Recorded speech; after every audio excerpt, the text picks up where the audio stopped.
Pemirsa, iNews Pagi kembali hadir melengkapi informasi Anda pada pagi hari ini. Ya, selain 3 berita utama tadi, sejumlah informasi menarik lainnya juga telah kami siapkan untuk Anda. Bersama saya, Cika Mutazam. Dan saya Yasmin Natania. Pemirsa, inilah iNews Pagi selengkapnya.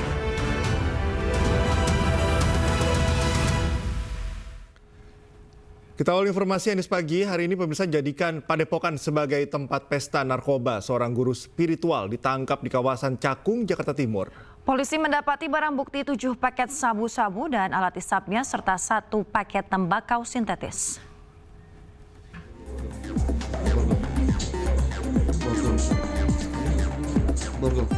Tim Reserse Narkoba Polsek Metro Gambir menggerebek satu rumah padepokan spiritual milik Raffi Ramadan di Kampung Rawa Badung, Cakung, Jakarta Timur. Di dalam rumah guru spiritual banyak selebriti itu, polisi menemukan narkoba jenis sabu dan alat isapnya. Penyalahgunaan narkoba di padepokan spiritual milik Raffi Ramadan ini terungkap setelah polisi mengembangkan kasus penangkapan seorang pria yang membawa 1 paket sabu. Polisi menyita barang bukti 7 paket sabu seberat 1,6 gram, beberapa alat isap sabu dan 1 paket tembakau sintetis seberat 0,71 gram. Kejadian ini terungkap dari tim IT kita, analis Polsek Gambir, Polsek Metro Gambir, mengembangkan terhadap adanya informasi ya dari akun Instagram narakumbara_21 ini. Kemudian kita duga ada semacam transaksi atau praktek penyalahgunaan narkotika jenis sabu. Polisi kini mengejar seorang pria lain yang menjadi pemasok barang haram tersebut. Sementara akibat perbuatannya, sang guru spiritual dan rekannya dijerat Undang-Undang Narkotika dengan ancaman hukuman 12 tahun penjara.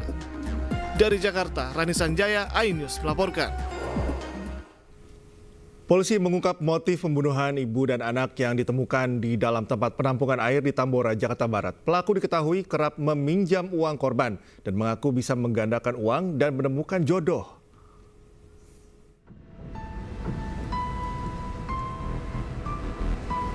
Satreskrim Polres Metro Jakarta Barat mengungkap motif pembunuhan ibu dan anak yang ditemukan di tempat penampungan air di dalam rumahnya sendiri di Tambora, Jakarta Barat.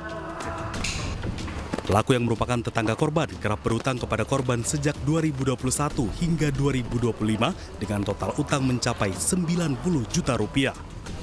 Selain berhutang, pelaku juga menipu korban dengan iming-iming memiliki keahlian menggandakan uang dan menemukan jodoh. Sebagai tetangga dan sudah rutin meminjam uang sejak tahun 2021 hingga 2025 yang berjanji pelunasannya secara dicicil.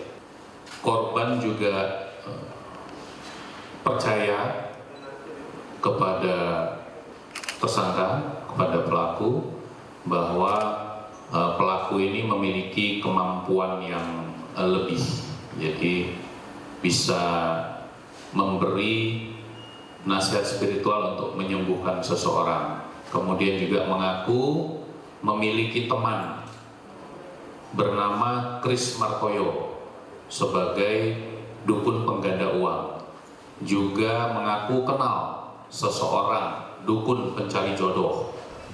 Sebelumnya, polisi menangkap pelaku di Banyumas, Jawa Tengah.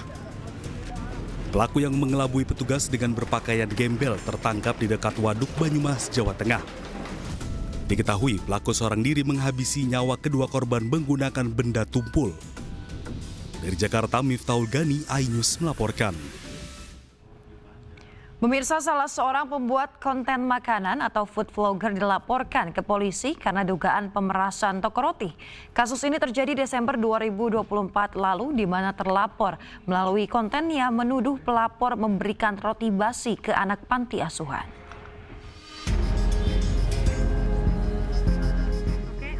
Polres Metro Jakarta Selatan membenarkan memeriksa pembuat konten makanan atau food vlogger William Anderson alias Code Blue yang dilaporkan manajemen salah satu produk roti. Code Blue dilaporkan atas dugaan pemerasan bermodus konten makanan yang dilayangkan pada November 2024 lalu. Polisi menyatakan ia diperiksa sebagai saksi. Jadi WA adalah saksi yang terlapor. Dia menaikkan atau memviralkan salah satu brand yang melaporkan, kemudian itu ternyata bukan brand yang memberikan ke panti asuhan di wilayah Jakarta Selatan, yaitu di Jagakarsa. Sementara itu, William Anderson membantah melakukan pemerasan. Ia mengaku menawarkan kerjasama pembuatan konten dan mendapat bayaran. Dugaan pemerasan bahwa saya sebagai konten kreator memeras pemilik usaha, bahwa itu tidak pernah terjadi dan tidak ada yang namanya pemerasan. Itu hanya penawaran kerjasama. Untuk penawarannya sendiri mungkin seperti apa sih kok pada saat itu kok? Penawarannya sendiri itu simpel sebenarnya. Oke, ada 5 tahap kerja yang akan gue lakukan untuk pihak mereka. Lalu gue meminta imbalan berupa fee sebesar 350 juta dan gue akan posting sebanyak 8 konten. Sebelumnya, Code Blue menuai kontroversi terkait kontennya yang menuduh salah satu toko roti memberikan roti basi ke anak panti asuhan. Meski sudah meminta maaf, namun Code Blue justru dihujat hingga dituding memeras. Dari Jakarta, Helmi Sajangbati, iNews melaporkan.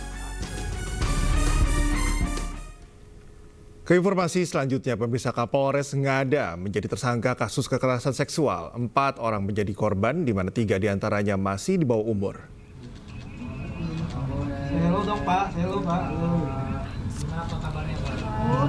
Inilah AKBP Fajar Widyadharma Lukman yang sebelumnya menjabat sebagai Kapolres Ngada dinyatakan sebagai tersangka kekerasan seksual. Tersangka dihadirkan di Mabes Polri dan akan segera menjalani sidang etik dan pidana. Yang memprihatinkan, tersangka diduga melakukan pelecehan seksual ke 4 orang korban, di mana 3 diantaranya masih di bawah umur, berusia 6 tahun, 13 tahun, dan 16 tahun. Sementara 1 korban lain berusia 20 tahun. Selain diduga melakukan pelecehan seksual dengan korban anak, tersangka diduga menggunakan narkoba dan merekam serta menyebarkan kegiatan asusila-nya. Polisi telah melakukan pemeriksaan terhadap 16 saksi dari peristiwa ini. Terima kasih, bisa dibawa kembali. Situ aja Pak, diem aja situ, ngapain lagi dibawa-bawa. Saya menyampaikan hasil dari penyelidikan pemeriksaan melalui kode etik dari Watprof, ditemukan fakta bahwa FLS telah melakukan pelecehan seksual dengan anak di bawah umur sebanyak 3 orang dan 1 orang usia dewasa. Antara lain, saya akan menyebutkan anak 1, anak 2, dan anak 3. Ya, anak 1 usia 6 tahun, anak 2 usia 13 tahun, anak 3 usia 16 tahun, dan anak, ulangi, orang dewasa dengan inisial SHDR usia 20 tahun. Sehingga ini bisa diketahui pada konteks sebagai anak dan orang dewasanya. Kemudian tanggal 24 Februari 2025 ini sudah dilakukan penanganan perkaranya oleh Divpropam dan telah ditempatkan secara penempatan khusus. Nanti akan dijelaskan sejak kapan sampai dengan kapan oleh Karwatprof dan langkah-langkah yang telah dilakukan, yaitu pemeriksaan korban dan saksi-saksi. Saksi yang sudah dilakukan pemeriksaan sebanyak 16 orang. Pemirsa, Polda Jawa Tengah menggandeng LPSK untuk memastikan keamanan saksi dan keluarga korban dalam kasus pembunuhan seorang bayi oleh Brigadir AK. Pasalnya pelapor sempat mendapat intimidasi usai melaporkan kasus tersebut.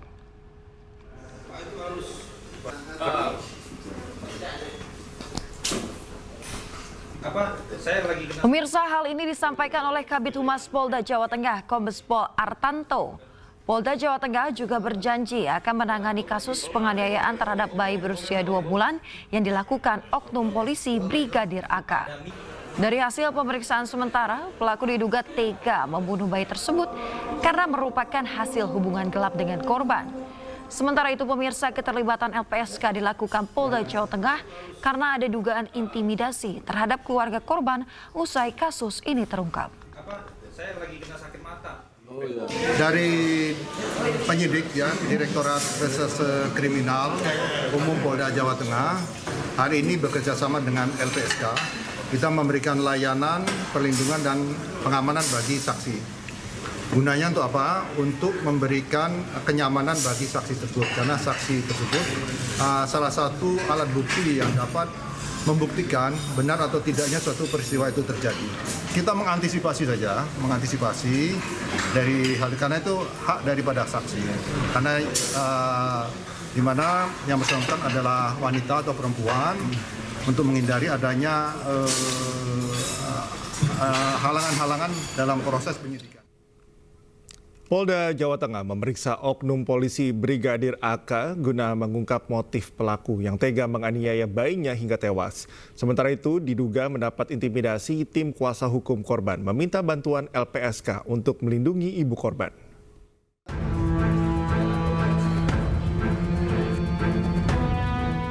Penyidik Direktorat Reserse Kriminal Umum Polda Jawa Tengah tengah memeriksa dan mendalami motif oknum anggota Intelkam Polda Jawa Tengah, Brigadir AK, yang tega menganiaya bayinya sendiri berusia 2 bulan hingga meninggal.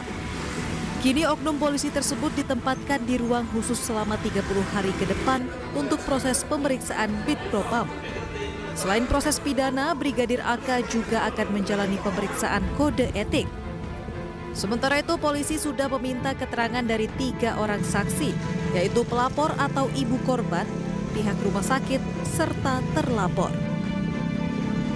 Polda Jawa Tengah telah melakukan proses penyidikan terhadap dugaan dari anggota atas nama Brigadir AK yang telah menghilangkan nyawa seorang anak.